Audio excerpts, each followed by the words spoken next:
केही हरिनाम को आश्रय करी मोक्ष प्राप्ति कले मुक्ति प्राप्ति कले प्रह्लाद आदि नारद आदि। केही राम नाम को पाथेय करी मोक्ष प्राप्ति कले हनुमान आदि। केही कृष्ण नाम को धरी मुक्ति प्राप्ति कले गोपी आदि। केही शिव नाम को धरी मोक्ष प्राप्ति कले मुक्ति प्राप्ति कले गोरखनाथ आदि।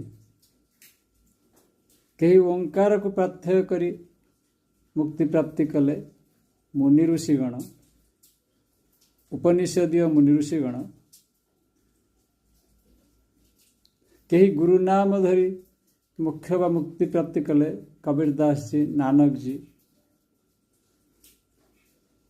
तुम्हें केउ नाम को आश्रय करी मुक्ति प्राप्ति करियो बोली बसिछ।